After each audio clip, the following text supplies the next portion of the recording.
Olá, irmãos. Que a paz do Messias esteja conosco por toda a eternidade. Que nós possamos caminhar juntos de mãos dadas, felizes, à espera de toda a promessa que o Pai nos fez. A promessa da vida eterna, da paz, do amor. Ai, irmãos, como é bom termos fé e acreditar que tudo depende de nós, da nossa compreensão, do nosso entendimento, de obediência, clareza da mente, paz interior.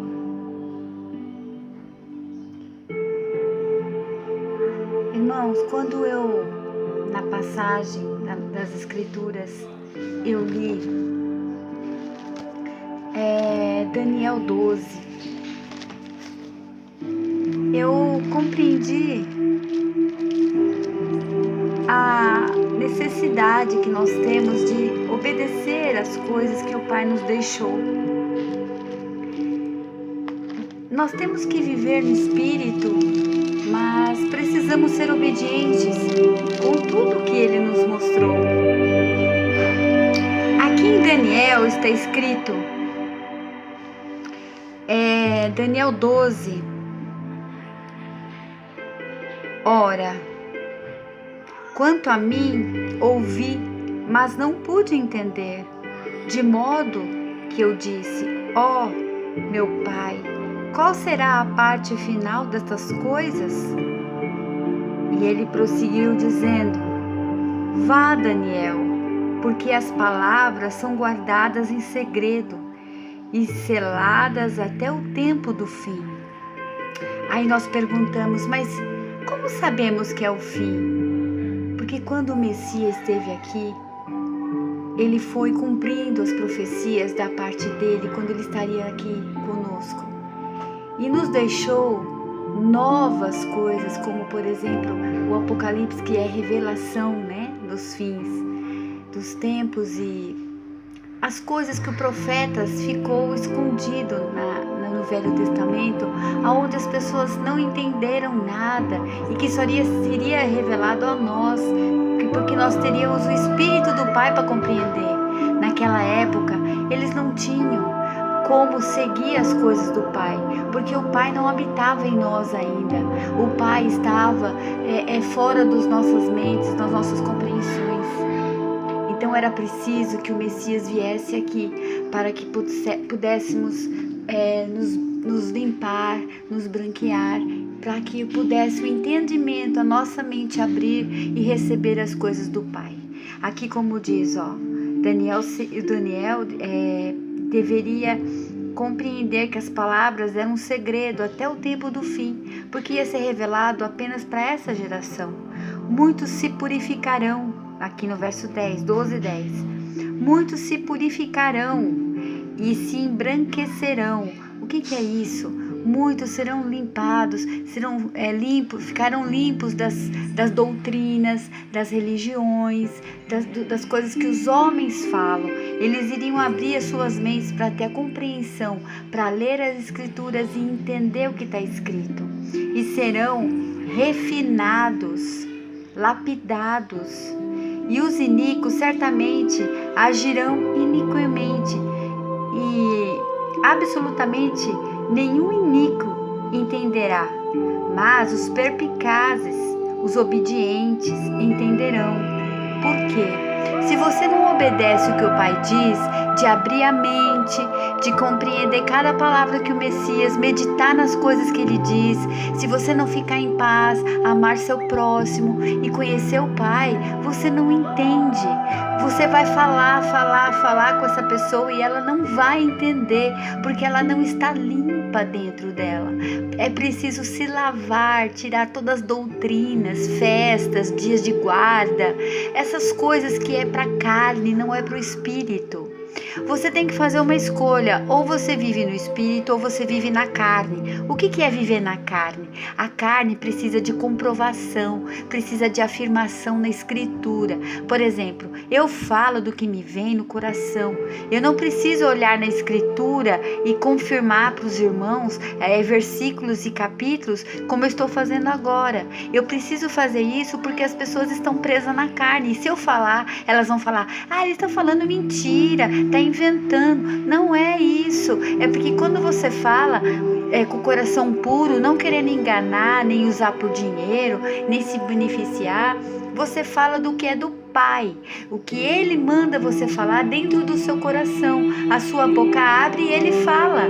É como o Messias fez. O Messias foi um filho ungido pelo Espírito que veio até aqui, falou. Ele abriu a boca e falou, e quem falava era o Pai, não era o Messias. Por isso que o Messias e o Pai não são um só, eles são dois, mas o que é dito no Espírito é um só. Por isso ele dizia: o Pai e eu somos um, porque nós falamos a mesma linguagem. Mas não que isso seja duas pessoas. Por exemplo, eu e o Pai, eu não sou o Pai, mas eu falo o que é Ele falando. Eu repito o que Ele diz. Repetir como? Saindo de dentro do meu coração, porque eu o conheço. Eu conheço o meu Pai. Por que eu conheço o nosso Pai? Eu conheço o nosso Pai porque Ele está presente na minha vida. Eu abri mão de tudo que eu conhecia, de família, doutrinas, padres, pastores, o que o homem diz para mim. Eu escuto meu irmão, que é igual a mim, que está falando com a voz do Pai, porque é a mesma linguagem, nós nos entendemos. Mas eu não posso ir atrás de coisas que foram mudadas nas Escrituras, palavras que não são do Pai, doutrinas que não vêm dele. O nosso Pai não é um Deus de exército. O nosso Pai, Ele não mata, Ele não, porque se Ele quisesse matar, Ele tirava o ar da pessoa e a pessoa morreria. Ele não precisaria fazer guerra, Ele não precisaria derramar sangue. Ele não é uma pessoa que não tem sabedoria, que iria fazer um mundo maravilhoso desse e ter que tirar vidas para conquistar qualquer coisa que fosse. Quem precisa fazer isso não são o nosso Pai, é óbvio, são pessoas comuns, pessoas que precisam derrubar o outro para conseguir alguma coisa. O nosso Pai não precisa fazer isso. Ele consegue as coisas simplesmente por desfazer o que Ele fez, porque Ele é o dono de tudo, Ele fez tudo. Ele não precisa do nosso dinheiro, porque Ele construiu, Ele fez tudo sozinho, Ele com a ajuda do Filho dele. Ele não precisou de forma alguma de dinheiro nosso levado todo mês para construir esse mundo. Se Ele der um sopro, Ele derruba e extermina tudo. Gente, nós temos que abrir a cabeça, parar de sermos servos, escravos das pessoas. O nosso marido vai lá, trabalha, luta o mês inteiro para ter uma sobrevivência nesse mundo, dá um pouquinho de alegria. Aí nós mulheres vamos para a igreja e damos tudo para o pastor. Isso não é justo, o pastor não trabalha. Esse pastor que usa o nome pastor nem é dado para esses homens. O nosso Messias é o único pastor. Ele é o único que fala a verdade para nós, que abre nossas mentes, nossos corações. E Ele nunca pediu dinheiro de ninguém, sacrifício de ninguém. O fardo dele é leve. Nós não temos que acordar de manhã, colocar roupas sociais e ir para templos. Nós não precisamos ficar em pé todo mundo junto orando para congregar. A congregação é isso agora que eu estou fazendo com vocês, dividindo o pão verdadeiro do Pai, para quem quer ouvir, para quem precisa. Não é para quem já está rico. Quem está rico não precisa da palavra do Pai. Ele já ganhou o que é dele aqui na terra. Ele já mereceu o que é dele. Ele não tem mais busca de nada. Ele não precisa de nada. Ele tem carro, dinheiro, helicóptero. Quem precisa são os irmãozinhos que estão indo nesses lugares sendo enganados por essas pessoas. Esses precisam da nossa mão, do nosso amor, do nosso carinho. Nós queremos que eles fiquem livres como nós, livres para ouvir a palavra do Messias com a pureza do espírito, do coração. Por quê? Porque nós não precisamos de homens para nos falar nada. O que o Messias pediu é que era para levar boas novas dele, para dar liberdade a todos os irmãos. Eles não precisam, os homens não são mais escravos de trabalhar e levar dinheiro para a igreja, para mestres mestres, líderes, eles estão pegando só o dinheiro, eles não falam nada que é do Pai. Não falam.